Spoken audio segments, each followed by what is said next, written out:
தடவையா அம்மன் ஊர்வலம் போகும்போது நான் அதுல கலந்துக்காம தனியா நிக்கிறேன். என்ன மன்னிச்சிருமா.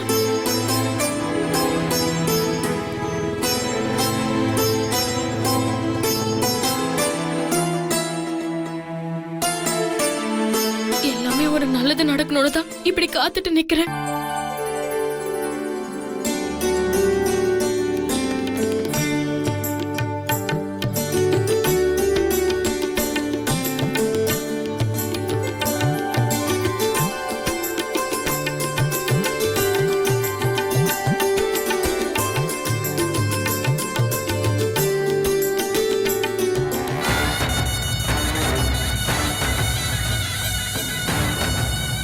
என்னாச்சு? எல்லாம் இப்போ வரைக்கும் நல்லபடியாக போயிட்டுருக்கு. அம்மன் ஊர்வலமும் கிளம்பியாச்சு. இனி நம்ம திட்டப்படி அங்கங்கே எரிய ஆரம்பிக்கணும். புரிஞ்சுதா? அதுக்கப்புறம் அம்மன் தாலியை திருடினது வெண்ணிலாதான் சொல்லி வெட்ட வெளிச்சமாக்கி விடணும். ஊர் மக்கள் முன்னால் அவளை அசிங்கப்படுத்தி அவமானப்படுத்தணும். கண்டிப்பாக அதை தட்டி கேட்க முத்தரசன் வருவான். அவன் மேலே கையை வச்சிருங்க, விட்டுறாதீங்க.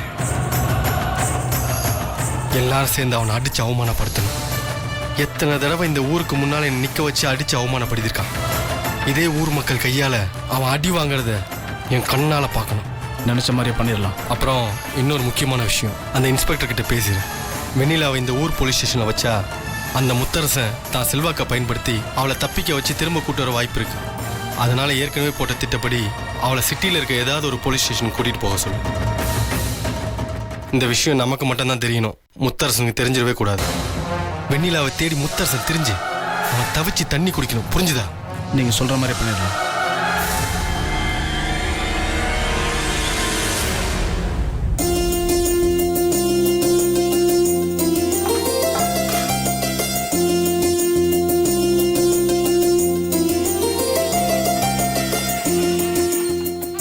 முத்தரசு,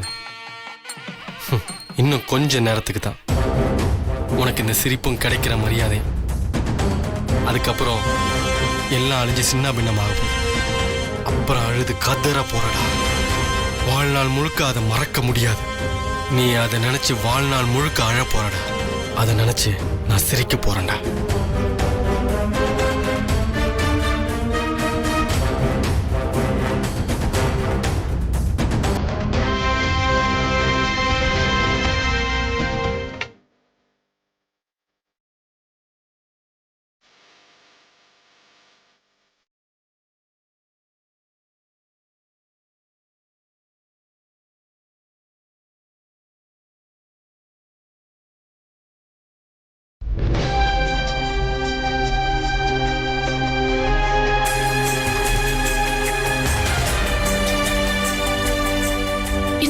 அண்ணனை இன்னும் காணுமே. வரேன்னு சொல்லிச்சு, எங்க போச்சுன்னே தெரியலையே.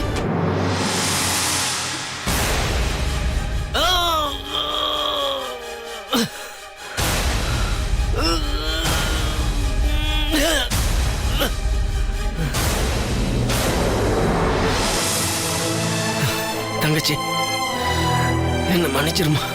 உனக்கும் முத்தரசனுக்கும் கல்யாணம் பண்ணி வைக்கணும்னு எவ்வளோ ஆசையோடு இருந்தேன். அதனால தான் உனக்கு கல்யாணம் பண்ணி வைக்கிறேன்னு வாக்கு கொடுத்தேன். நீ எவ்வளவு எதிர்பார்ப்போடு இருப்ப. தென்னரசு என்னை கடத்து எல்லாத்தையும் நாசமாக்கிட்டாமா. என்ன மன்னிச்சிடுமா, என்னால் முடியலம்மா.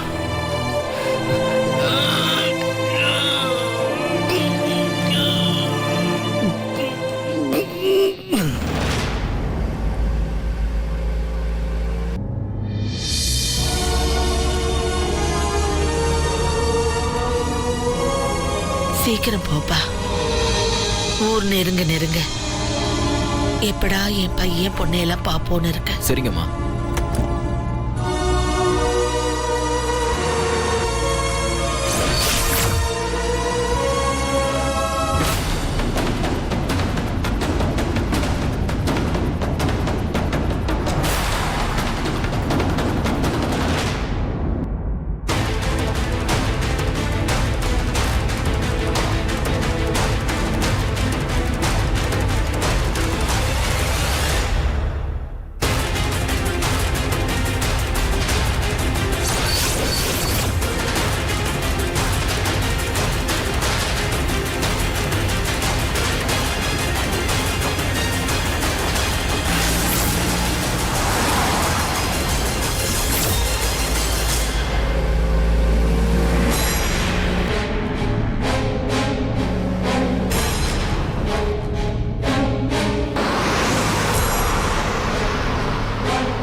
ஐயோ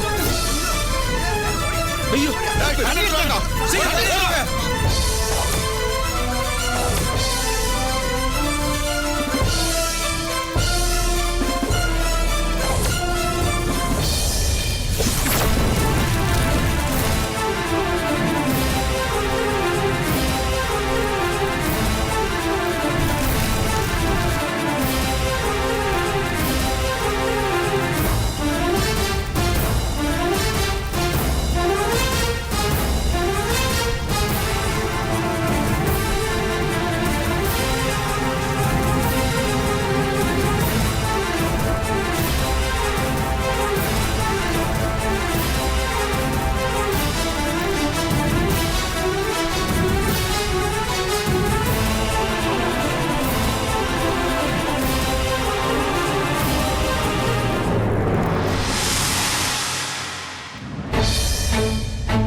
நல்ல வேலை, விபத்து பெருசா ஒன்றும் ஆகல. தெய்வதனமா நெருப்பு அணைச்சிட்டோம் நம்ம.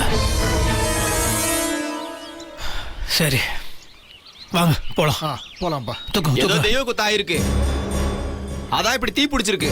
என்ன தெய்வ குத்தமா? ஆமா, ஏன்பா நீ வேற வேட்டு போடுறாங்க, சின்ன பசங்க பட்டாசுலாம் அடிச்சிட்டாங்க, அதை பட்டு இந்த மாதிரி தான் ஆயிருக்கும், அதை போய் தெய்வ குத்தாதுன்னு சொல்லிட்டு இருக்க. அதெல்லாம் ஒன்றும் இல்லை, ஆத்தாவோட ஊர்வலம் பாதியில நிற்க கூடாது. வாங்க வாங்க. என்னவோப்பா சொல்றத சொல்லிட்டோம், அதுக்கப்புறம் உங்க இஷ்டம்.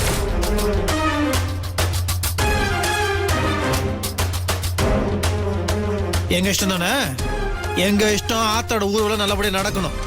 உங்க இஷ்டம் அதை சொல்லுங்க.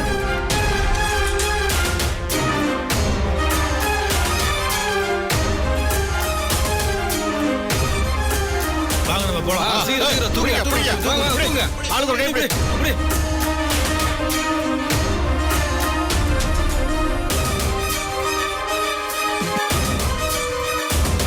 ரொம்ப சாமர்த்தியமா தப்பிச்சிட்டதான் நினைக்கிறியா முத்தரசு? டேய், இதோட விட்டுறக்கூடாது. அடுத்து நாம திட்டம் போட்ட மாதிரி வைக்க போற பத்திக்கிட்டு எறியணும். ஆ.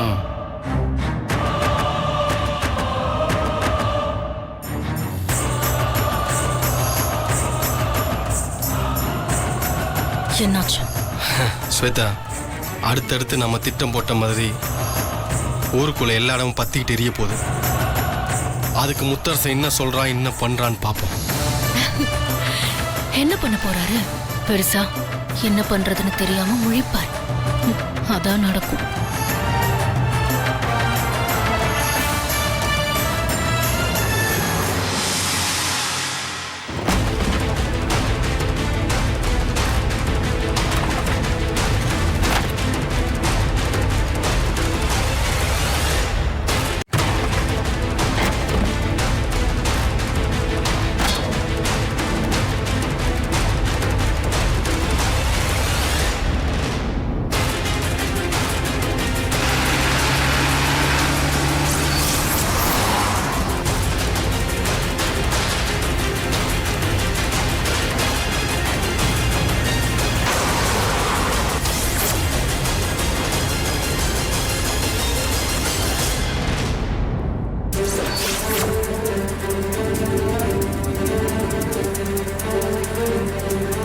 ஊருக்குள்ள புது வண்டி வருது.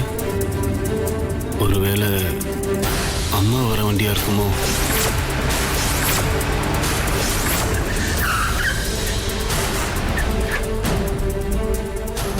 என்னப்பாச்சு? ஏன் காரை நிறுத்திட்ட? யாருன்னு தெரியல மேடம், வழி மறிச்சு வண்டி நிறுத்துறாங்க.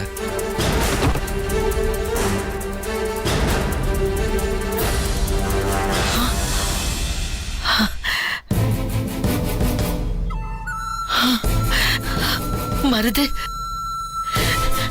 என் பையன்தான்.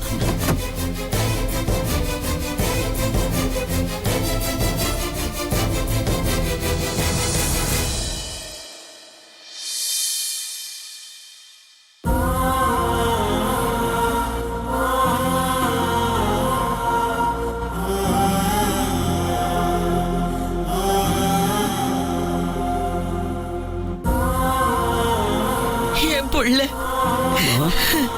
என் புள்ள என்ன தேடி வந்துட்டா. மருது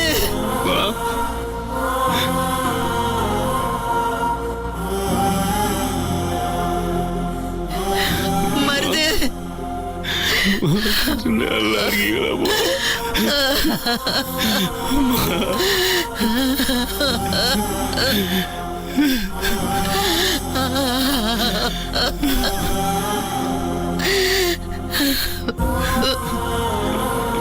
மருது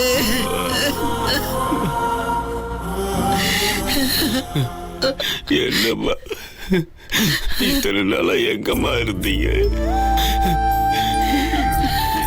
நீங்க நல்லா இருக்கீங்கன்னு ஒரு வார்த்தை சொல்ல முடியலையம்மா. எங்கம்மா போனீங்க? நீங்க இல்லாம நாங்களாம் எப்படி எப்படி துடிச்சிட்டோம் தெரியுமா? ஏமா ஏமா நீங்க உயிரோட இருக்கீங்க எங்கள்கிட்ட சொல்லவே இல்லை. சொல்லியிருந்தா நாங்களாம் எவ்வளவு சந்தோஷப்பட்டிருப்போம். உங்க போட்டோக்கு மாலை போட போயிட்டோமாப்பா. இல்லப்பா, எனக்கு நல்லா குணமாகி உடம்பு தேர்னதுக்கு அப்புறம் தான் வீட்டுக்கு வரணும்னு ஒரு வைராகியத்தோட இருந்துட்டேன். இன்னைக்குதான் அது நடந்திருக்கு. ஆமா, எல்லாரும் எங்க எப்படி இருக்காங்க? எல்லாரும் முத்தரசன் எப்படி இருக்கா? ஜனனி எப்படி இருக்கா? கார்த்திக் எப்படி இருக்கா? பூங்கோது மாப்பிள்ளை நல்லா இருக்காரா? எல்லாரும் கோயில் திருவிழாலதான் இருக்காங்க. வாங்கம்மா, நம்ம போலாம். அம்மா, உண்மையிலேயே நீங்க சந்தோஷப்படுறத பார்க்கும்போது மனசுக்கு ரொம்ப சந்தோஷமா இருக்குமா. ரொம்ப நன்றிங்க எங்க அம்மாவை மறுபடியும் எங்ககிட்ட திருப்பி கொடுத்ததுக்கு. பரவாயில்லைங்க, இருக்கட்டும். சரிங்கம்மா, அப்ப நாங்க எப்படியே ஊருக்கு கிளம்புறோம். நீங்க உங்க பையனோட புறப்படுங்க. உடம்ப நல்லா பாத்துக்கங்கம்மா. இல்லப்பா, எங்க ஊர்ல திருவிழா நடக்குது. அதுல கலந்துக்காம எங்க வீட்டுக்கு வராம எப்படி நான் உங்களை அனுப்புவேன்? இத்தனை நாளா என்னை எப்படி எல்லாம் கவனிச்சுக்கிட்டீங்க. பாதியில உங்களை நான் அனுப்பிடுவேனா? எங்க வீட்டுக்கு வந்து தங்கிட்டு தான் போகணும். மருது, நம்ம தோப்பு வீட்டுல இவங்க தங்கறதுக்கு ஏற்பாடு பண்ணப்பா. சரிம்மா.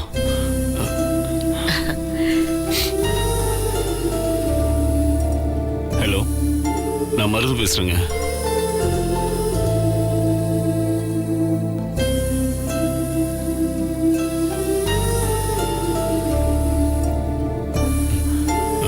டிரைவர், நீங்க இந்த ரூட்லயே போனீங்கன்னா ஒரு 1/2 கிலோமீட்டர்ல எங்க ரைஸ் மில் வந்துடும். நீங்க அங்க போங்க. உங்களை எங்க ஆளுங்க வந்து பிக்கப் பண்ணி தொகுப்பில தங்க வச்சிருவாங்க. சரிங்க. நான் புறப்படுறேன். உங்களுக்கான எல்லா தேவைகளையும் அவங்க கவனிச்சுப்பாங்க. ஏதாவது வேணும்னா எனக்கு போன் பண்ணுங்க. வரேம்மா. சரிங்கம்மா. வாங்கம்மா போலாம்.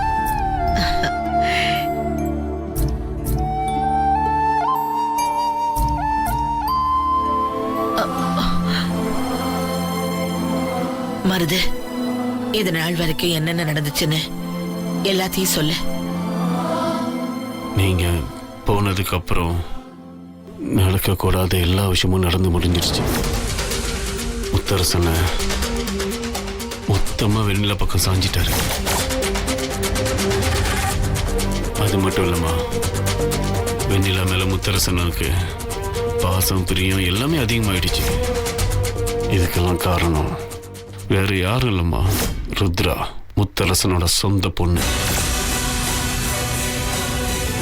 இந்த நாள் என் வாழ்க்கையில் ரொம்ப சந்தோஷமான நாள். ஏன்னா என் பொண்ணு எனக்கு திருப்பி கிடைச்சிட்டா. இனிமேல் இந்த ஒட்டு மொத்த ஜமீனுக்கும் சட்ட ரீதியான வாரிசு என் ருத்ரா குட்டி தான்.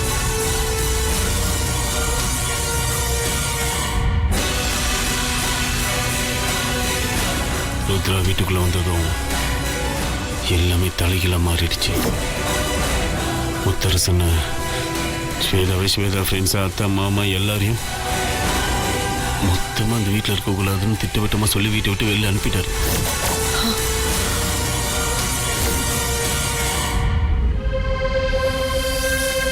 காலையில் நான் வீட்டுக்கு வரும்போது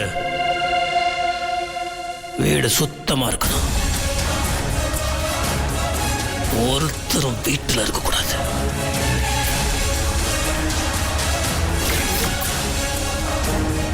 இது மட்டும் இல்லைம்மா, வெண்ணிலா இதை பண்றதுக்கு எல்லா உரிமையும் இருக்கு. ஏன்னா வெண்ணிலா நான் கல்யாணம் பண்ணிக்க போற பொண்ணு.